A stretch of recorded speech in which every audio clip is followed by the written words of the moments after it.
మనిద్దరిలో ఎవరో ఒకరు ఆ పదవిలో ఉండడం. మళ్ళీ ఎవరో ఒకరు అంటావేంటే?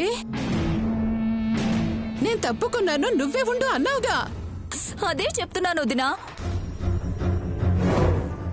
ఉంటే నువ్వన్నా ఉండాలి, అబ్బా లేకపోతే నేనన్నా ఉండాలి. నేను తప్పుకున్నాను కాబట్టి నువ్వు ఆ పదవిని ఎలాగైనా దక్కించుకోవాలి. కాసేపట్లో అత్తయ్య ఆ స్థానంలో ఎవరు కూర్చోవాలన్నది పేరు ప్రకటిస్తుంది, గుర్తుంది కదా?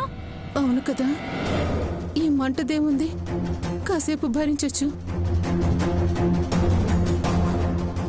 3 ఏళ్లు వీళ్ళందరి మీద పెత్తనం చెలాయించాలి. 3 ఏళ్లు వీళ్ళందరినీ ఒక ఆట ఆడించాలంటే పదవి కావాలి. నేనిప్పుడే వస్తాను. మీరు ఇలా ఇవ్వండి.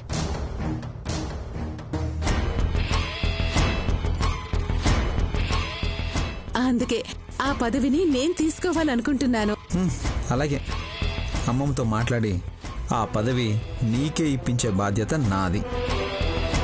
కానీ ఒట్టేసి చెప్పు.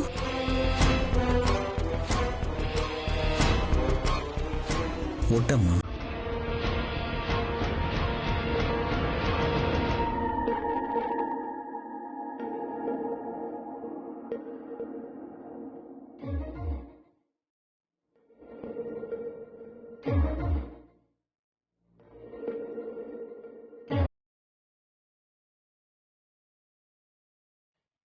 నా భార్య చేతులు కూడా నేను గుర్తుపట్టకపోతే నన్ను భర్త అనరు.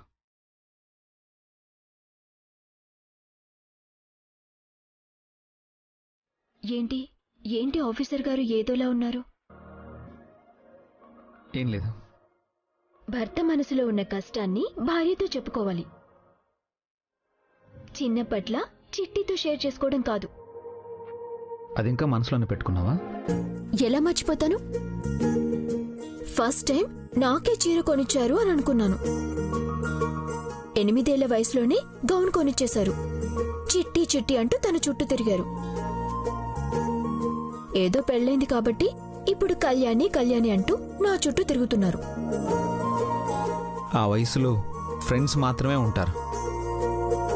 లైఫ్లో హీరోయిన్ ఉండదు. పెళ్ళయ్యాక లైఫ్లోకి వచ్చేవాళ్లే హీరోయిన్. అవునా? అయితే ఇప్పుడు నేను హీరోయిన్నా?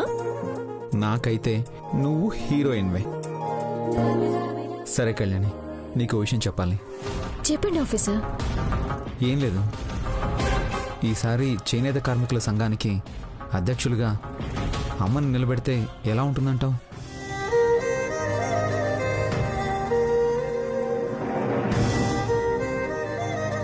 నిజంగానే ఆఫీసర్? అవును కళ్యాణి,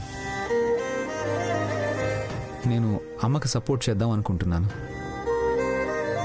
ఇంట్లో ఊరికే ఉంటే ఆవిడికి బోర్గా అనిపిస్తుంది కదా. అదే ఆ పదవి ఇస్తే 10 మందికి సేవ చేస్తూ వాళ్ళు రిలాక్స్గా ఫీల్ అవుతారు. ఈ విషయం మీతో ఎలా చెప్పాలా అనుకున్నాను. మీ మనసులోనూ అదే ఉందంటే నాకు చాలా హ్యాపీగా ఉంది. అమ్మకి అధ్యక్షురాలి పదవి ఇప్పిస్తానంటే అంతకంటే కావాల్సిందేముంది? నీకు ఓకే కదా? 100% ఓకే. ఇందులో ఎలాంటి మార్పు లేదు. పోన్లే, నువ్వేమంటావో ఏమో అనుకున్నాను. నువ్వు కూడా ఓకే అన్నావు కాబట్టి ఈసారి అధ్యక్షురాలు అమ్మే. తనే అధ్యక్షురాలైతే అందరికీ మంచి జరుగుతుంది. నాన్నమ్మ పేరు నిలబడుతుంది. ఈ ఇంటి మీద కార్మికులకున్న గౌరవం పెరుగుతుంది. పోన్లే కళ్యాణి, నువ్వే అంతగా నమ్ముతున్నావంటే నాకు చాలా హ్యాపీగా ఉంది. ఎలా అయినా సరే ఈసారి అమ్మని అధ్యక్షురాలని చేద్దాం. ఇక్కడ మీదో మాట నాదో మాట లేదు. మీరు చెప్పినట్టే ఈసారి అమ్మే అధ్యక్షురాలు, అది ఫిక్స్. ఆఫీసర్ కూడా అనుపమ అమ్మే అధ్యక్షురాలు పదవిలోకి రావాలని కోరుకుంటున్నారు. కళ్యాణి కూడా మా అమ్మే అధ్యక్షురాలు పదవిలోకి రావాలని కోరుకుంటుంది.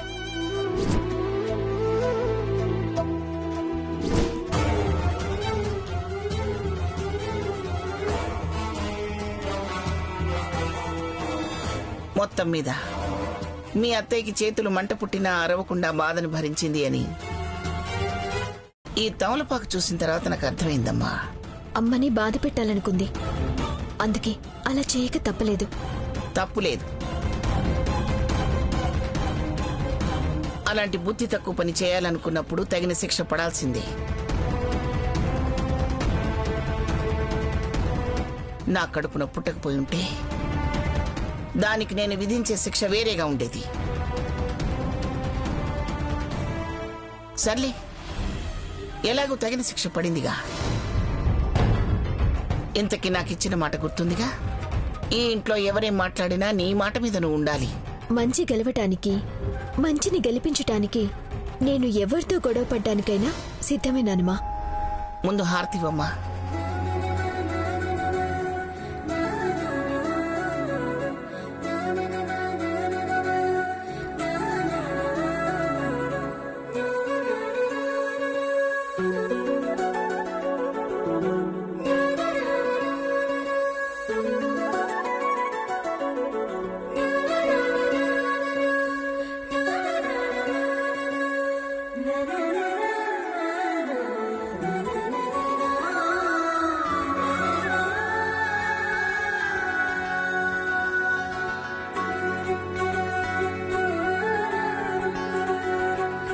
పూజ కార్యక్రమాలు దిగ్విజయంగా పూర్తయ్యాయి. ఇక ఇంట్లో వాళ్ళకి నేను చెప్పినట్టుగా నా నిర్ణయాన్ని నేను ప్రకటిస్తున్నాను.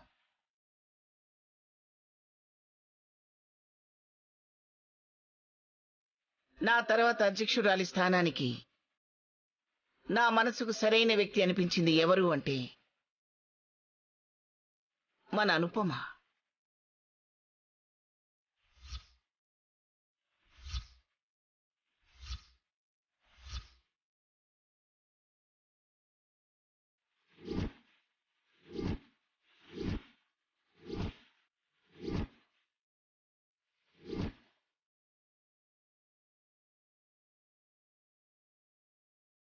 అమ్మమ్మ, అదేంటి అందరి అభిప్రాయం తెలుసుకున్నాక నిర్ణయం తీసుకుంటారనుకుంటే మీకు మీరే సొంతంగా ఏకపక్ష నిర్ణయం తీసుకున్నారెందుకు? అంటే ఖచ్చితంగా అడగాల్సిందేనంటావా? మీ నిర్ణయాన్ని వ్యతిరేకించడం లేదమ్మమ్మ. ఇంట్లో అనుపమం ఎంతో మా అమ్మ కూడా అంతే కదా.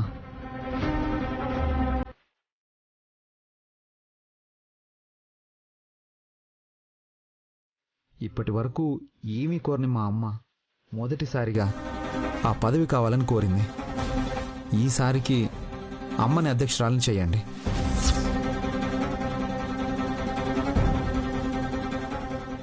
అదేంటి ఆఫీసర్, అమ్మని నిలబెట్టాలని మీరన్నది మా అమ్మ గురించి కాదా?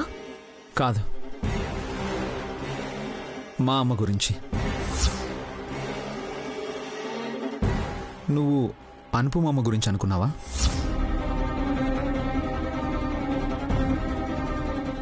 లేదు కళ్యాణి, ఈసారికి మా అమ్మని నిలబెడదాం. నానమ్మ ఒక నిర్ణయం తీసుకున్నారంటే ఎంతో ఆలోచించే తీసుకుంటారు కదా. అయినా అమ్మ అడిగింది కదా అని ఇచ్చేసే పదవి కాదు కదా ఆఫీసర్ ఇది.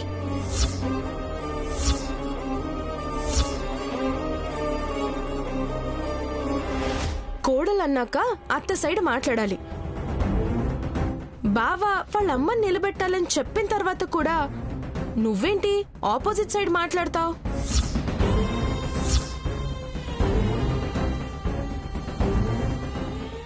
అవునవును, ఎప్పుడు కళ్యాణికి వాళ్ళ అమ్మే ముఖ్యం. ఇక ఇంట్లో ఎవ్వరితోనూ అవసరం లేదు. ఆ పదవి నాకు కూడా కావాలనుకున్నాను. కానీ ఈసారికి మా వదిన్నే నిలబెడదామని నేను కూడా పక్కకి తప్పుకున్నాను. ఎప్పుడూ అనుపమమ్మకేనా? ఒక్కసారైనా మా వదినికి అవకాశం ఇవ్వరా?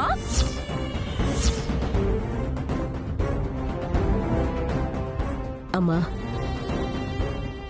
నా కొద్దులేమ్మా, దమయంతినే నిలబెట్టు. అమ్మా, నన్ను తప్పుగా అనుకోవద్దు. మీరుంటే బానే ఉంటుంది. కానీ నేను మా అమ్మకి మాట ఇచ్చాను.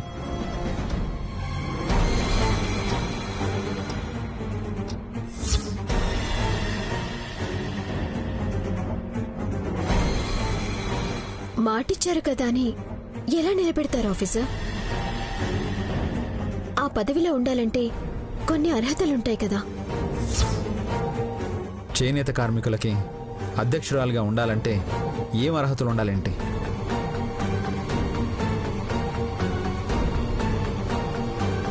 అమ్మకి నేత పని తెలుసు.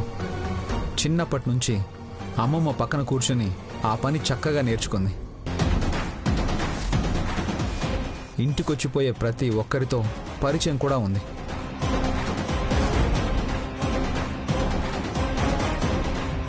చుట్టుపక్కల గ్రామాల్లో దమయంతి అంటే తెలియని వాళ్ళు ఎవ్వరూ లేరు. ఇంకంతకంటే ఏం అర్హత కావాలి?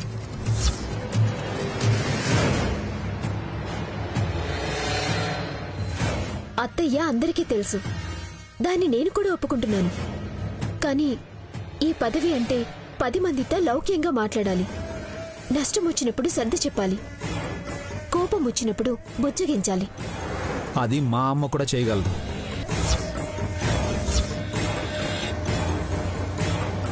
అవునవును, ఏదో మా వదిన నీ మీద అరుస్తుంది కదా అని అందరి మీద అరుస్తుందా ఏంటి? ఇక ఆపండి మీ వాదులాట.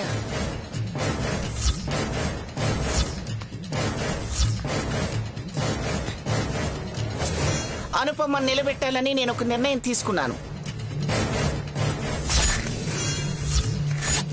ఇన్ని సంవత్సరాలుగా ఇన్ని వేల మంది ఎలాంటి అడ్డు చెప్పకుండా నన్ను ఏకగ్రీవంగా నిలబెడుతూ వచ్చారు.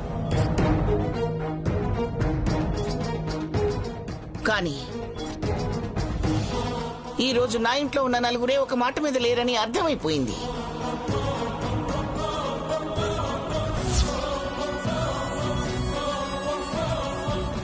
సరే, నా నిర్ణయాన్ని కాదన్నారు కాబట్టి ఇక దాని గురించి మాట్లాడుకోవటం వద్దు. వరలక్ష్మి వ్రతం రోజున ఎవరెవరు నిలబడాలని కోరుకుంటున్నారో వాళ్ళు పోటీలో నిలబడండి. దానికి నేను అడ్డు చెప్పను.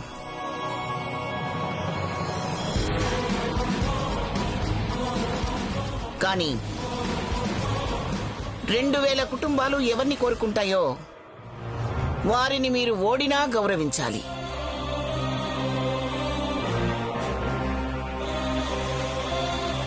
నేను అనుపమ అంటే మీరు దమయంతి అంటున్నారు కాబట్టి నామినేషన్లు వేసి ఇద్దరిని పోటీలో నించోబెడదాం.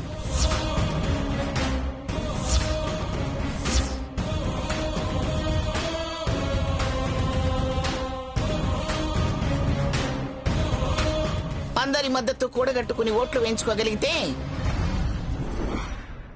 గెలిచిన వాళ్ళు 3 ఏళ్లు పదవిలో ఉండొచ్చు. ఇక నా నిర్ణయాన్ని కట్టుబడే పరిస్థితే లేదు కాబట్టి పోటీకి సిద్ధంగా ఉండండి.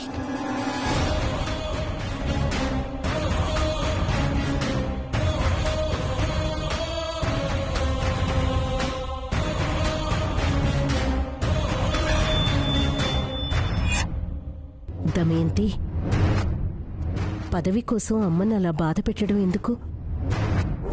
నిన్ను నిలబెడతాను అని చెప్పింది కాబట్టి నీకేం ఆ బాధ ఉండదు. కానీ ఆ పదవిలో నిలబడాలనుకున్నది నేను. మరి కన్న తల్లే నన్నొద్దంటే నాకు బాధగా ఉండదా? మా అమ్మ బాధపడినా, నువ్వు బాధపడినా, ఎవరు బాధపడినా పోటీలో నిలబడతాను. నువ్వో నేనో ఎవరు గెలుస్తారో చూద్దాం.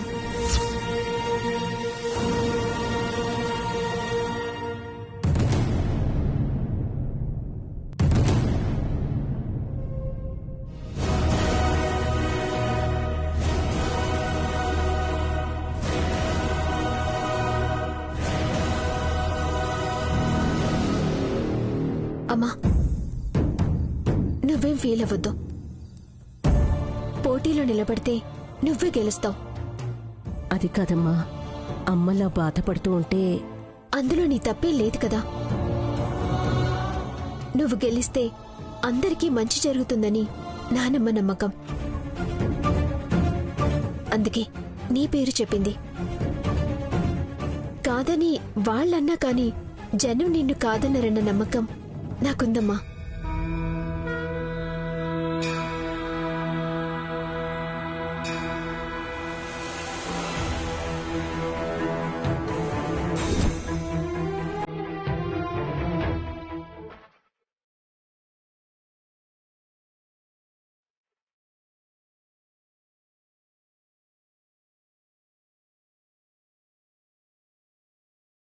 కొడుకు అంటే నువ్వేరా. ఇచ్చిన మాట మీదే నిలబడ్డావు. మా అమ్మ చూడు, కన్న కూతురు నోరు తెరిచి నిలబడతాను అని అడిగిందే, పోనీలే నిలబెడదామని అనుకోకుండా అనుపమని నిలబెడుతుందంట. దానికి తోడు నీ పెళ్ళం వత్తాసు పలకడం ఒకటి. అమ్మా, ఎవరేమనుకున్నా నిన్ను నిలబెడతానని చెప్పాను. నిలబెడతాను. నువ్వు దాని గురించి ఏం ఆలోచించుకో. నువ్వింత హామీ ఇచ్చావంటే ఇంక నేను గెలిచినట్టే.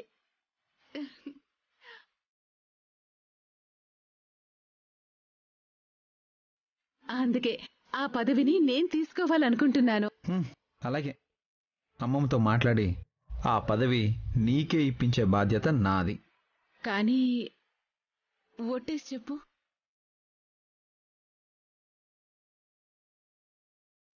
ఒట్టమ్మా.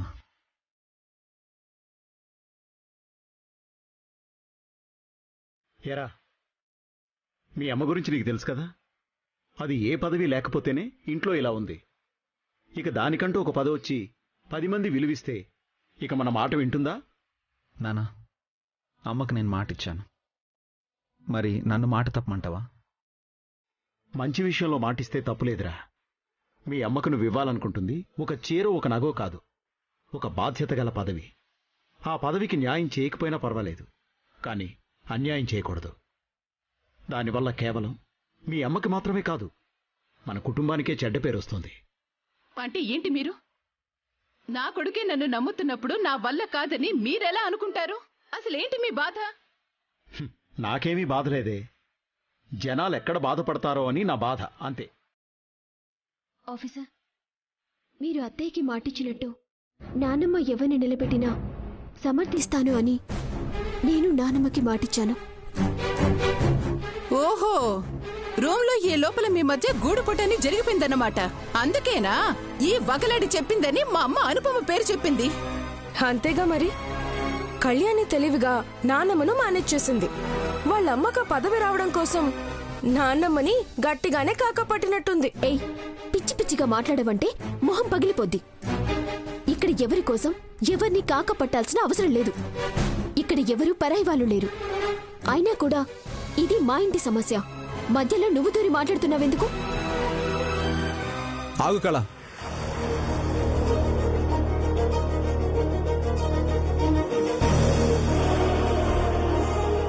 ఏంటి కళ్యాణి, నువ్వు తన్నెందుకు అంటున్నావు?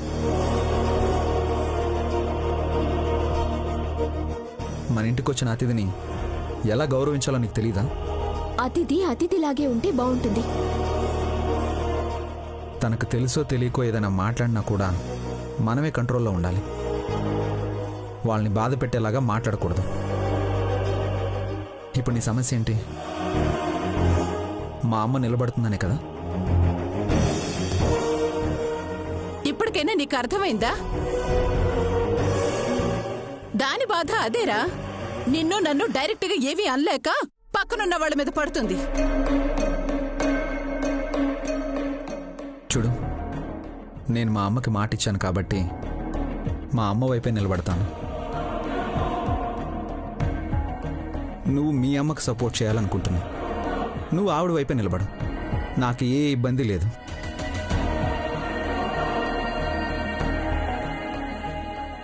అదెలా కుదురుతుందిరా? అది నా ఇంటి కోడలు కాబట్టి నేను చెప్పినట్టు వినాలి. నాకు మాత్రమే మద్దతు ఇవ్వాలి. నా ఇంటి కోళ్ళని ఇప్పుడు అంటున్నావే కానీ ఏ రోజైనా సరే నువ్వు కోడలుగా తను చూసుంటే మా అత్తయ్య అని నీ పక్కన చేరి నీ వైపు సపోర్టుగా మాట్లాడేది. నా ప్రాణానికి మీరొకరు. అమ్మా, తను నీ పక్క నిలబడకపోయినా నేను నీ వైపు ఉన్నాను. నన్ను కాదని వాళ్ళమ్మని ఎలా గెలిపించుకుంటుందో నేను చూస్తాను. అంతవరకు వస్తే మా అమ్మని ఎలా గెలిపించుకోవాలో నాకు బాగా తెలుసు.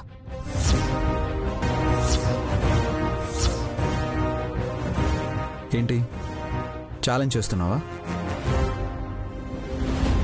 భార్యాభర్తల మధ్య అనవసరంగా ఇలాంటి లేనిపోని గొడవలు ఎందుకమ్మా?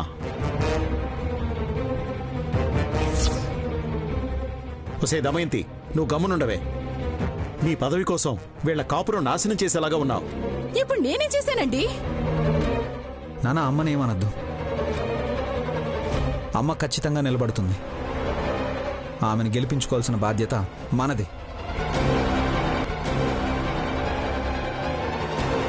నాకు కూడా మా అమ్మని గెలిపించుకోవాల్సిన బాధ్యత ఉంది.